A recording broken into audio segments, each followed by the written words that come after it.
Hey, I tried to write a letter to Jerry Jones. You want to hear it? Yeah, let's hear it. All right. Dear Jerry Jones, I start off very formal. Thank you for inviting the Detroit Lions to your birthday party and allowing us to kick the absolute shit out of you.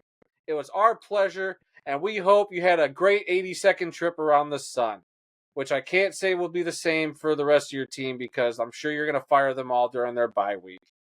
Once again, maybe you should put a better product on the field because you got fans throwing up at how disgusting your team looked. And also, you might want to look into some window tinters because that might help your quarterback complete some passes. Much love and respect from a Detroit Lions fan, Adam Snow. What do you think? Great. I really like that window tint part, but I say let them leave it, and so they can continue throwing the ball right to Brian Branch. Well, there you go.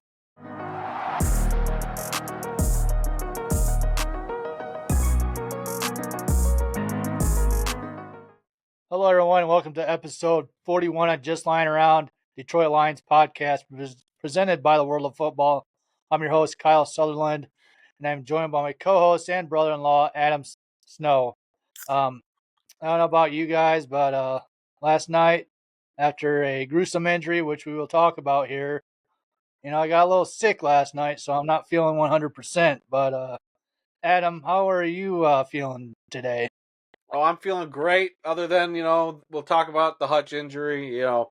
Lots come out about that. It is our boy's birthday today, Jared Goff, turning 30 today. Happy birthday, Jared Goff. A lot to talk about after the Lions played probably their best game in the Dan Campbell era. I'm sure we'll get all into that. But you getting food poisoning sucks. What a rough day for you. It was not pleasant, I'll say that. Was it coming out both ends? No. Not to put you on the spot. Yeah.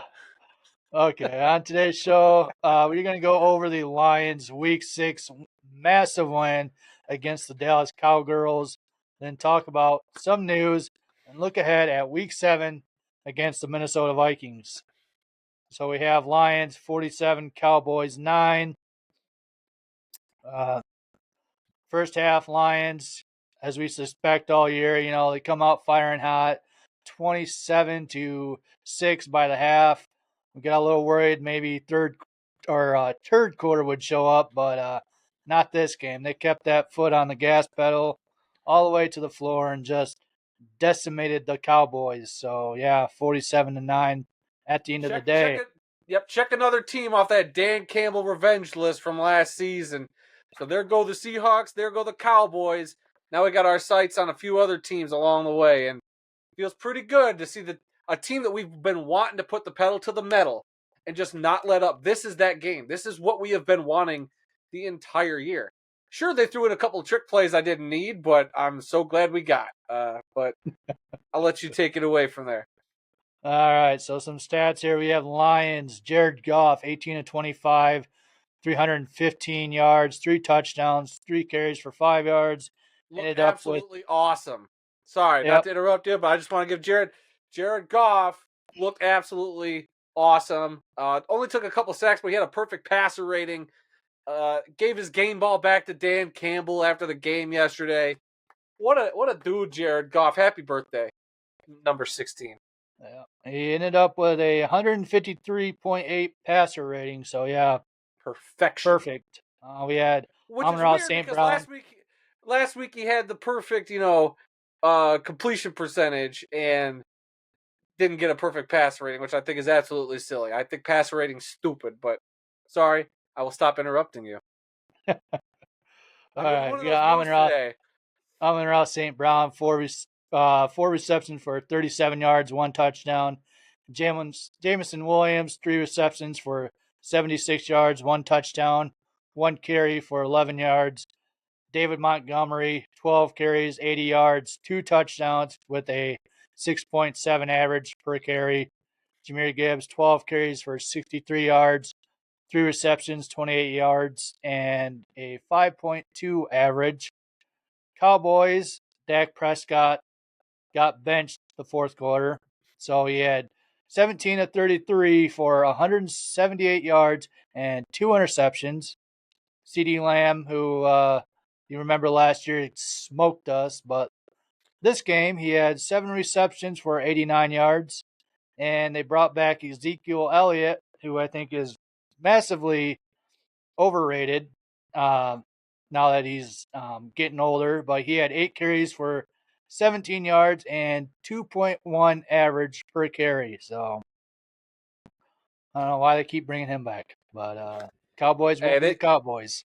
I guess that there is part of the problem. I mean, everybody on the talk shows, is talking about, oh, the Cowboys. Look what they were the team we thought all off season when they some people give Lions credit. Let's not get that wrong. But like we knew from the off season that the Cowboys didn't do anything. They let Pollard go, who was their best running back, and Pollard's looking pretty decent there in Tennessee. He's their best player, pretty much. But Dallas neglected to build their team up. They had a playoff caliber team, and Jerry Jones is just, yeah, he paid Dak. Yeah, he paid CD. Won't pay Micah Parsons. They won't pay to go get Derrick Henry. Like, that's on them. And it's showing. Look at them. They're 3-3. The Lions just totally exposed so many flaws the Dallas Cowboys have, and I'm here for it. I'm cool with it. I'm glad with it. I mean, maybe if they need a little extra money there to help their team out, they can sell the America's Team name. Sell that to Detroit because we're America's Team now, Jerry. Maybe Sheila will give you a cool couple mil to take that moniker from you. Go tint those windows in your stadium. Yeah. So total yards, we had Lions 492, Cowboys 251. Time of possession, Lions 34 minutes and 43 seconds. Cowboys 25 minutes and 17 seconds. So yeah, total domination by the Lions, manhandling the Cowboys. I think they got a little revenge in their blood from last year and said, you know what, we're gonna ram it down your throats, and there's nothing you guys can do about it. And we're gonna throw the ball to every offensive lineman possible. They at that point, and can we just talk about that real quick? I know we got a lot of game to cover. Can we talk about that? How obvious it was that Dan Campbell can do the coach speak all day about, hey, it's the next game in front of us. It's not like revenge game. Deep down, you all know Ben Johnson knew that he wanted to go in there. He's like, one of my offensive linemen's getting a stinking touchdown today. I called Penei Sewell getting a touchdown last week on our picks video over on the channel. Check that out. I swear, there's a clip of it. I said it. I said Penei Sewell would catch a touchdown catch, and he did, and the ref still screwed that one up. So they tried, and they tried to throw it to Decker again. Yeah, and then they had Dan Skipper at the end of the game lined up as a wide receiver. I think they would have thrown it to him. Disrespect. Oh my God. When they put Dan Skipper out at wide receiver to Ben Johnson, ladies and gentlemen, just absolute golden play calling by Ben Johnson yesterday. He put on a clinic. And, he's like, well, I got a few of these tricks. Let's see if they work. We'll test them out on the old Cowboys. And, boy, I would have loved to see like a quick screen to Dan Skipper in that situation. But it was also nice to see Hendon Hooker get some snaps out there. Yep. So, yeah, fourth quarter, they ended up benching Dak Prescott, most of their starters. So, Lions pretty much did the same thing. They benched, had Jared Goff not benched, but sat out the fourth quarter. You gotta be careful with that term benched. Jeez. So he sat out the fourth quarter, let Hendon Hooker in there, and looked all right, but I think he just needs a little more playing time. Yeah. But yeah, the Lions again did on the offensive side did whatever they felt like. They had 4 trick plays, 3 to the tackles, 2 of them trying to get them in the end zone there, and 1 beautiful flea flicker from was it Monty to Amon-Ra back to Goff, threw it down to Laporta for a 52-yard touchdown. Heck yeah. So yeah, that was a awesome play there. Yeah. And I know people would criticize Goff's, arm. Like, remember when he first came to Detroit and people were like, he ain't got an arm, he can't throw 40 yards downfield, where that bull crap was. That was the narrative back in the day. Like, he didn't have a great deep ball. Well, I saw a couple of throws he made yesterday. That first completion he had Tim Patrick along the sideline was a heck of a throw. And then that Jameson Williams touchdown where he just right in the breadbasket as Jameson. Jameson didn't have to stop for this one. He just was running through it, got it and scored. Was awesome. And some of the stats or some of the numbers from that game. Jameson Williams, that's his 6th touchdown of the season, or 6th career touchdown. Sorry, and all of them have been of 30 yards or more. And that's the franchise record, I think, for the Lions. David Montgomery's now had his eighth game of straight with a touchdown. That's a new Lions record. And I think both running backs, Montgomery and Gibbs, broke an NFL record for the most games in a row with 70 yards from scrimmage combined, individually. Both of them had 70 yards per game. So the Lions got weapons. They got toys to play with. Yeah, and let's talk about trust too. Jameson Williams early in the game, they threw it to him, bounced off his shoulder pad, and he didn't catch it. But the next play, threw it right back at him. He caught it and made a beautiful, I believe it was a first down there. So yeah, they got the Lions team just trust each other. They know that they're not going to let each other down, and when the play needs to be made, they're going to step up and make that play for them.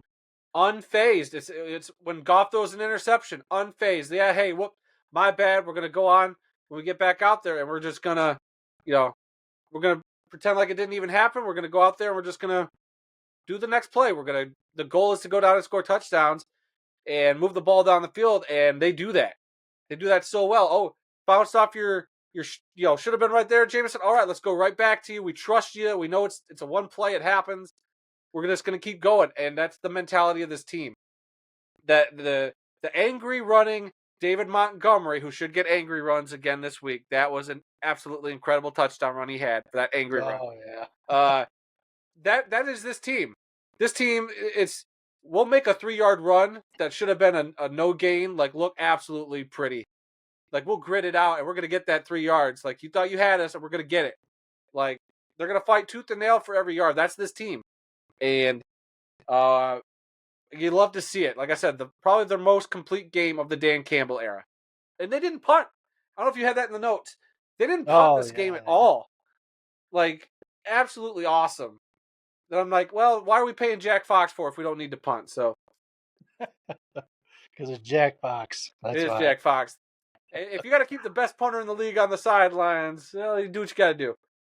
I bet he was loving it. Free money in his pocket. He got 2 bye weeks in a row. Yeah. So yeah, moving along here, we're talking about it all the time. Everyone was involved in this game. We had Monty, Gibbs, Laporta, Williams, even Khalif Raymond showed up today. Tim Patrick made a few beautiful catches there as well. I think that relationship with him and Goff are just gonna continue to get better and better each week. What an acquisition. What an acquisition. This guy. I mean, when we saw it, it was like, oh, yeah, he's a big-bodied receiver. We'll see what they do with him. He's just turned into not complete Josh Reynolds status yet. But after that Dallas game, how reliable he was in a couple of those spots, we found out, everybody complained all offseason, who's wide receiver number 3. I don't know if it's Patrick or if it's a combination of Patrick and Khalif Raymond. Yeah. But they got it there. I like him a lot. And then don't they still have Allen? Allen Robinson. Don't they have Allen Robinson still? Yeah, he's on the roster too. He was out there at the end of the game for a few plays, but yeah, that's another big body weapon they have at their disposal as well. So, I mean, shoot, Ben Johnson's just got all the toys, and he found a way to pretty much give everybody the ball. And Jared Goff doing the same thing. Jared Goff has got trust in all these guys, throwing it to running backs, receivers, tight ends, linemen. He'll do it all. And the sky's the limit for this offense. And that's crazy saying that after a game where it looked like, they literally opened up the entire bag of tricks on the Dallas Cowboys. Yeah. So, yeah. Fourth quarters of smash mouth, ramming down your throat sort of football. Ben Johnson was just having fun out there. They even, when they did that play to Sewell that got a flag, they panned over to Ben Johnson. He was like, what the heck? Come on. back. Hey, come back. So, yeah, I think Ben Johnson was just having a great day out there. I mean, other than that, and as soon as that happened, when he was like looking at the camera, looking at the referee, like, what are you calling on my team right now? And I knew that somebody was going to meme that. And the best one I saw was the face you make when you found out your dog just shredded all the toilet paper. Like, why is there toilet paper all over my house? Like, what are you doing?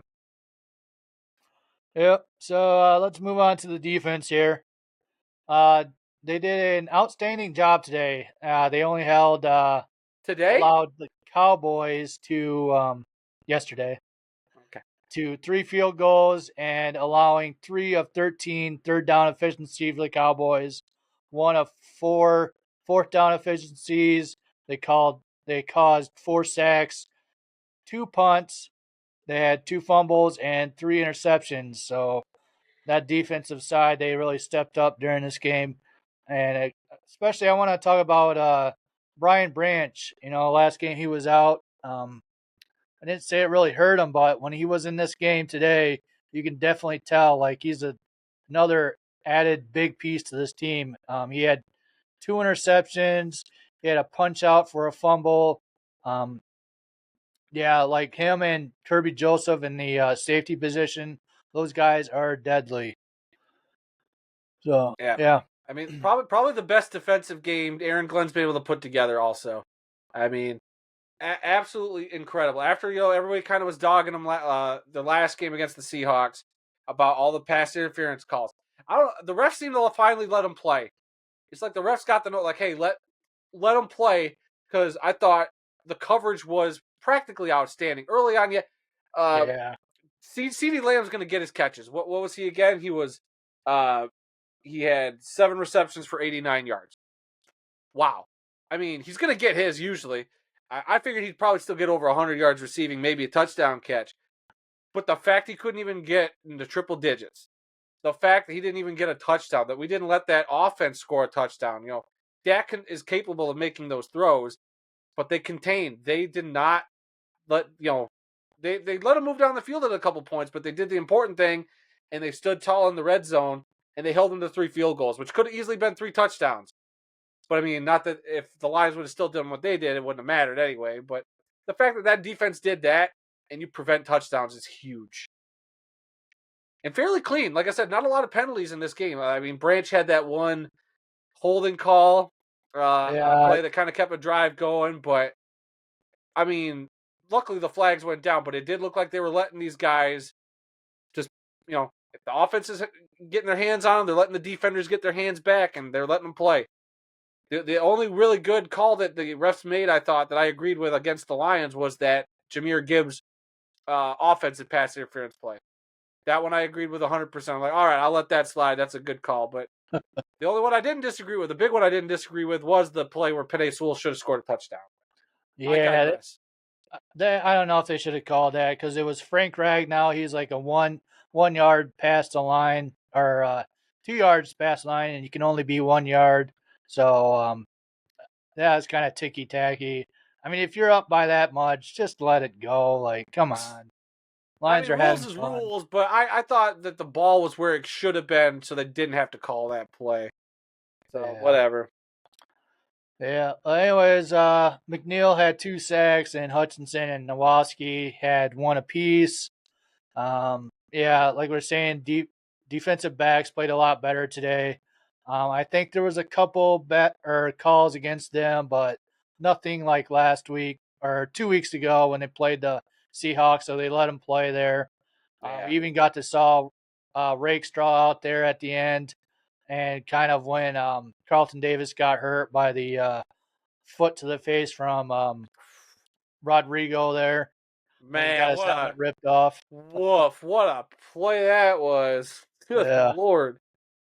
And yeah, they even signed Ukwu, the defensive edge from the practice squad. They brought him up this week as like a safety measure, and he ended up being out there after the gruesome injury to Aiden Hutchinson.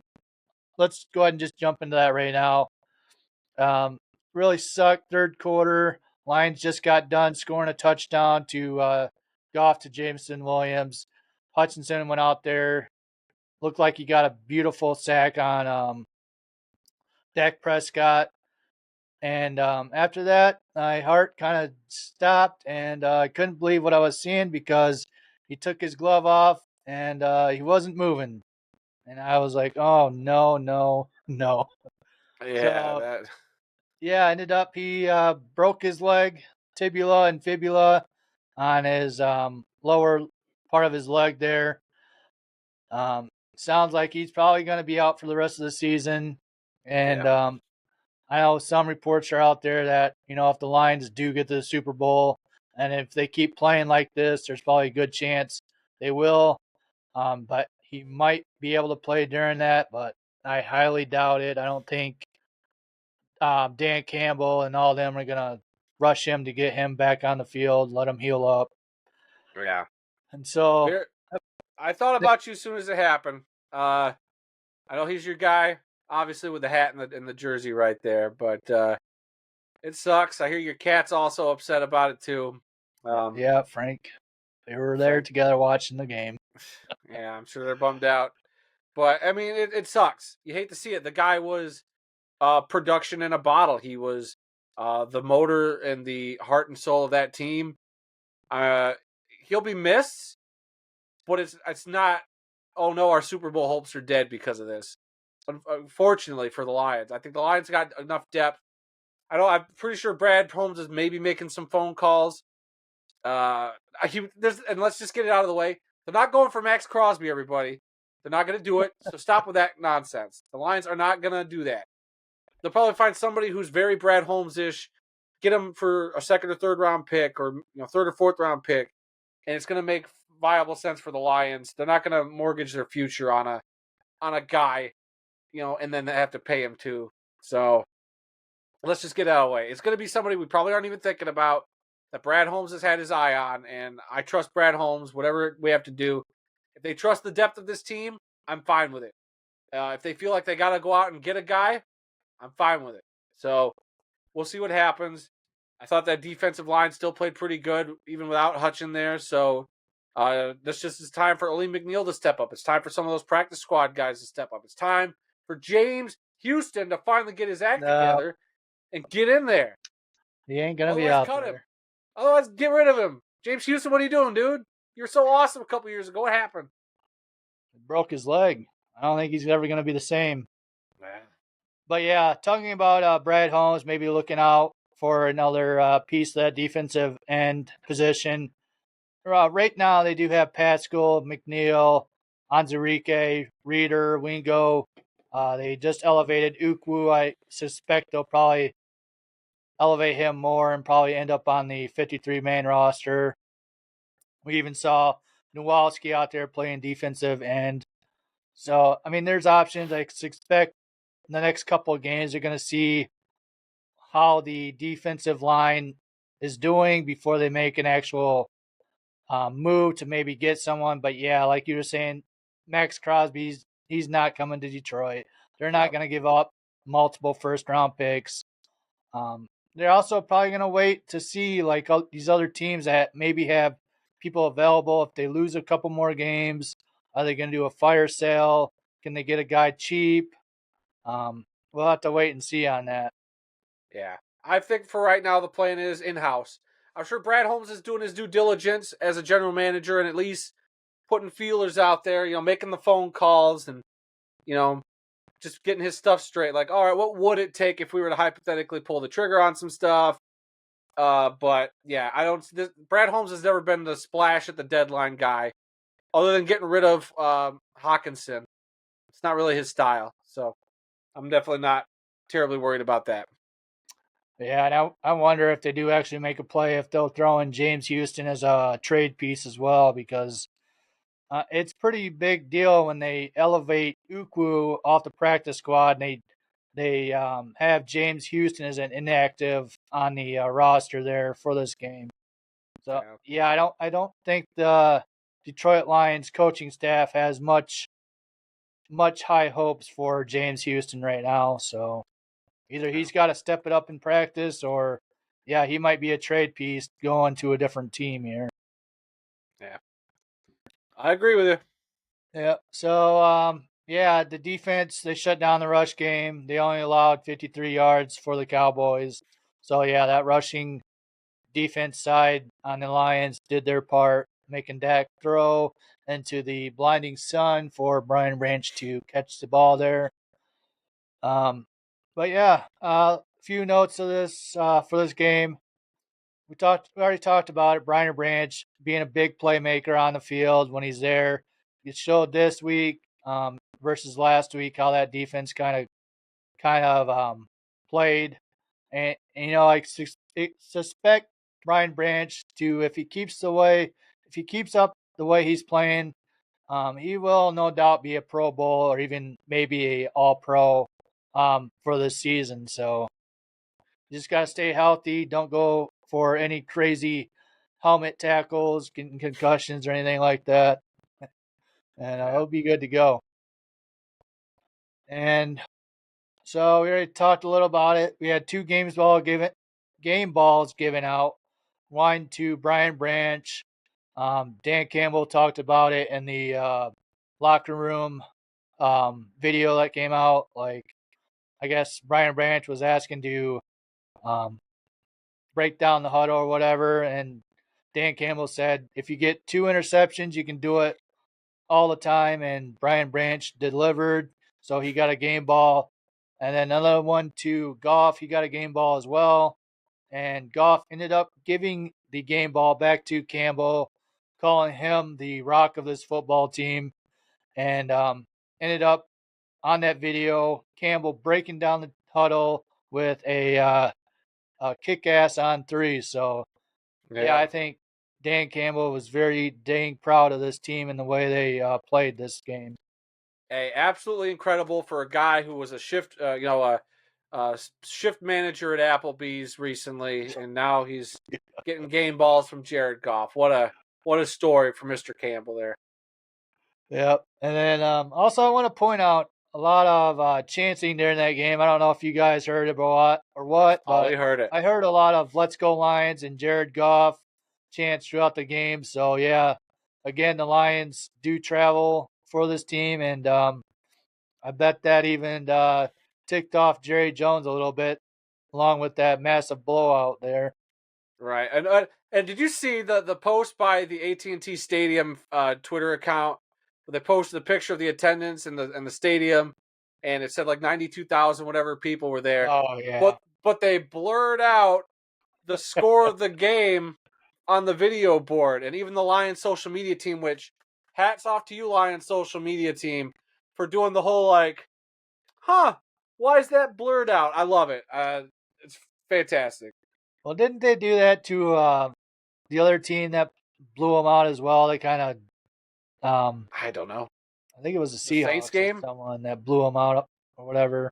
Saints and Ravens blew them out, but yeah, one of those teams, they blew them out, and they kind of did the same thing with their video board. So I don't know why they would do but that. it's funny.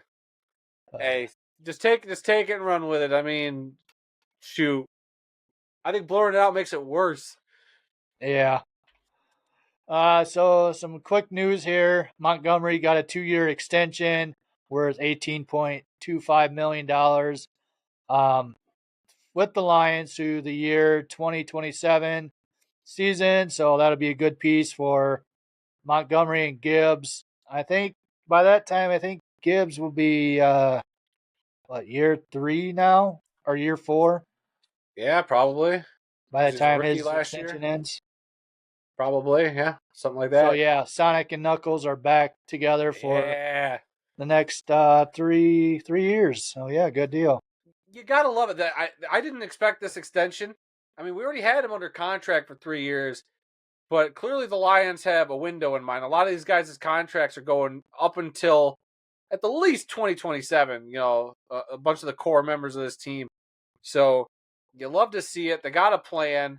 They're paying the guys that that are very crucial to this organization. And it's unlike anything we as Lions fans have seen in at least our lifetimes, a team taking care of their guys like this, and a lot of them, not just like back in the day when it was Matthew Stafford, Calvin Johnson, and Ndamukong Suh taking up 2/3 of the salary cap just for 3 guys or whatever that stat was back in the day. They're spreading the wealth around, and it's awesome. It's something from Sheila down.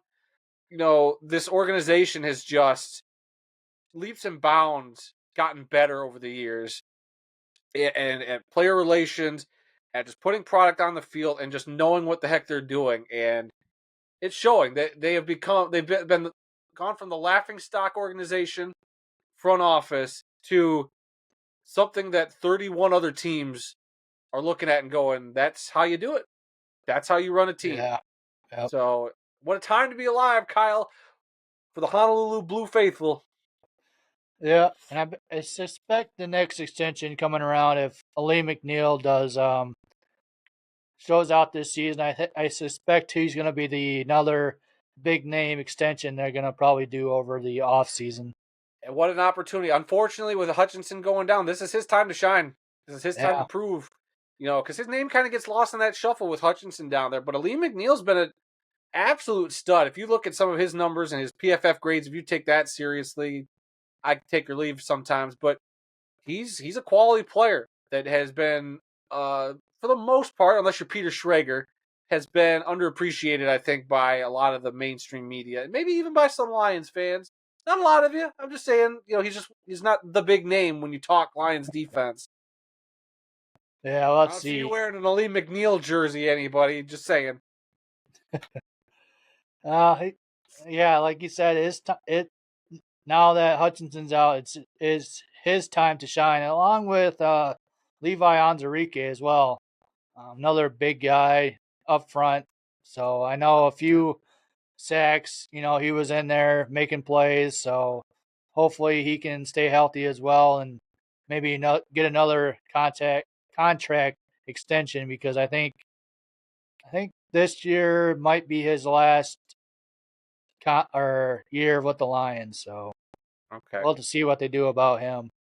Yep. All right, to end off the news here, Tom Brady helped announce this game. Sounded like he was having a good time. Ended up saying, if there was a team out there I want to play for right now, this would be the Lions, because they're just out there having fun. But at every game, he ends up giving a LFG trophy to someone. What's and that this stand week, for, Kyle? I'll say it. Don't use your imagination. What's it stand for? What's LFG mean, Kyle? Let's frickin' go. That's what it stands for. Oh, good censorship. Thank you. I didn't have to use the bleep button. Yep, I knew. I had to looking out for you, but he ended up giving that to Penei Sewell at the end there. They were talking about his pitch catch to the end zone, how he's going to have a little talk with Ragnow. But I think, all joking aside, I think Sewell is a great tackle, all pro for us. And yeah, he's just, I don't know, he's just one of the best out there right now. He's the best in the game. He is the best right tackle in the game, bar none, on the best offensive line in the league, bar none. I'm just going to say it. This offensive line's awesome. And the fact that Sewell is also an athlete at 340 pounds, and he's out there like outstretching for touchdowns. Come on with this guy. This dude's awesome. Put Penei Sewell in the Hall of Fame already. The dude's a stud. I love him. Yeah, I suspect by the end of the season, he's going to have a couple touchdowns under his belt, because they really want him to get a touchdown. I want him to get. I thought that touchdown should have counted, and I looked like a genius saying he was going to get that last week and calling that for this week. But whatever, I won't be too bitter about it. But I'm sure at some point he's getting that touchdown. It's happening. Yeah, I mean, touchdown. I'd like to see if they're up like that again, if they're on the 1 yard line, just have Sewell in the back, handing the ball off Goff to Sewell, easy. and have him punching in for a touchdown. Double flea flicker reverse to him. Yep, that's how you got to do it. Fumble Rooski. Yeah. So, okay. let's talk about move on here and talk about the Week 6 preview here. Lions going into the Vikings. They're both Vikings are 5-1. Our Lions are 4-1. I'm sorry. Lions are 4-1 and the Vikings are 5-0. So there you go. That this North Division for the NFC side is packed. Green Bay and the Lions are Green Bay and the Bears are 4-2 as well. So yeah, this is a tough division here. I suspect this game. 3 out of the 4 teams. Let's not give the Bears. I'm not giving the Bears any credit yet. Why don't you guys beat teams that haven't only got one win? You beat the Commanders this week. I'll give you your flowers. But until then, Until then, settle down, Bears fans. You just let the other 3 teams play. All right. Well, yeah, it is on October 20th at 1 p.m. on Fox. A few notes I'd like to see here. I'd like to see that DB room continue to improve and what they're going to do to stop Sam Darnold throwing to Justin Jefferson and Addison as well. Sounds like Hawkinson might return for this game, and how the Lions defense are going to handle him as well. So yeah, that's I mean, I don't want to say Sam Darnold's a awesome thrower, but whatever's working in Vikings for him, it's making Sam Darnold look like a superstar over there. Hey, make no bones about it. This is going to be a test for Detroit, but it's also going to be a test for the Vikings too. I think Detroit coming in there hot off of this big win. I would say it makes the Vikings nervous, but I think it definitely, they're going to have a lot to prepare for now. The Lions did a lot in that game that I think Minnesota's going to have to think about. And maybe they overthink. Maybe they overprepare. I don't know. But I could see the Lions. Jefferson's going to get his, much like CeeDee Lamb. I think he's going to get his. But it's, can you control Addison and not let the big plays happen? Can you contain? If Hawkinson comes back, can you just contain and not let the big plays happen? That's the big question. They got a decent running back there in Minnesota too. Can you keep stopping the running game and make the Vikings one-dimensional? I think Detroit can do that if that defense plays like they just did. If they can get some pressure on Sam Darnold, fluster him a little early, maybe lead to some mistakes. And for that Lions offense, it's against a great Minnesota defense. Let's not. Yeah. Minnesota's got a great defense. This is going to be a test. It's not going to be like Dallas where you're cutting through them like a hot knife through butter. So it's going to be a lot tougher. They're going to be coming to play, but can Ben Johnson out-scheme Brian Flores in that defense is the big question. It's going to be a chess match. I expect this to be a gritty, chippy game. I really do. These two teams do not like each other. It's the top 2 teams in this division. Detroit embarrassed them twice last year to win the division title. So, I don't know. We'll see what happens. I do think Detroit will come out of this game with a win, but like I said, it's not going to be pretty. They're going to have to win this game very ugly. Yeah, I think also with Hutchinson going down, even all the interviews are saying, from the players are saying, oh, this game was, after it happened, was for Hutchinson.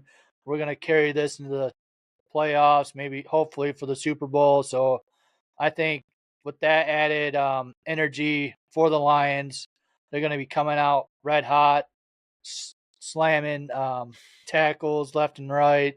Like, it's going to be a hard hitting game. But yeah, like you said, that Vikings defense, I think they're one of those teams that are higher up on the blitz rate. So I wonder if they're going to run it early.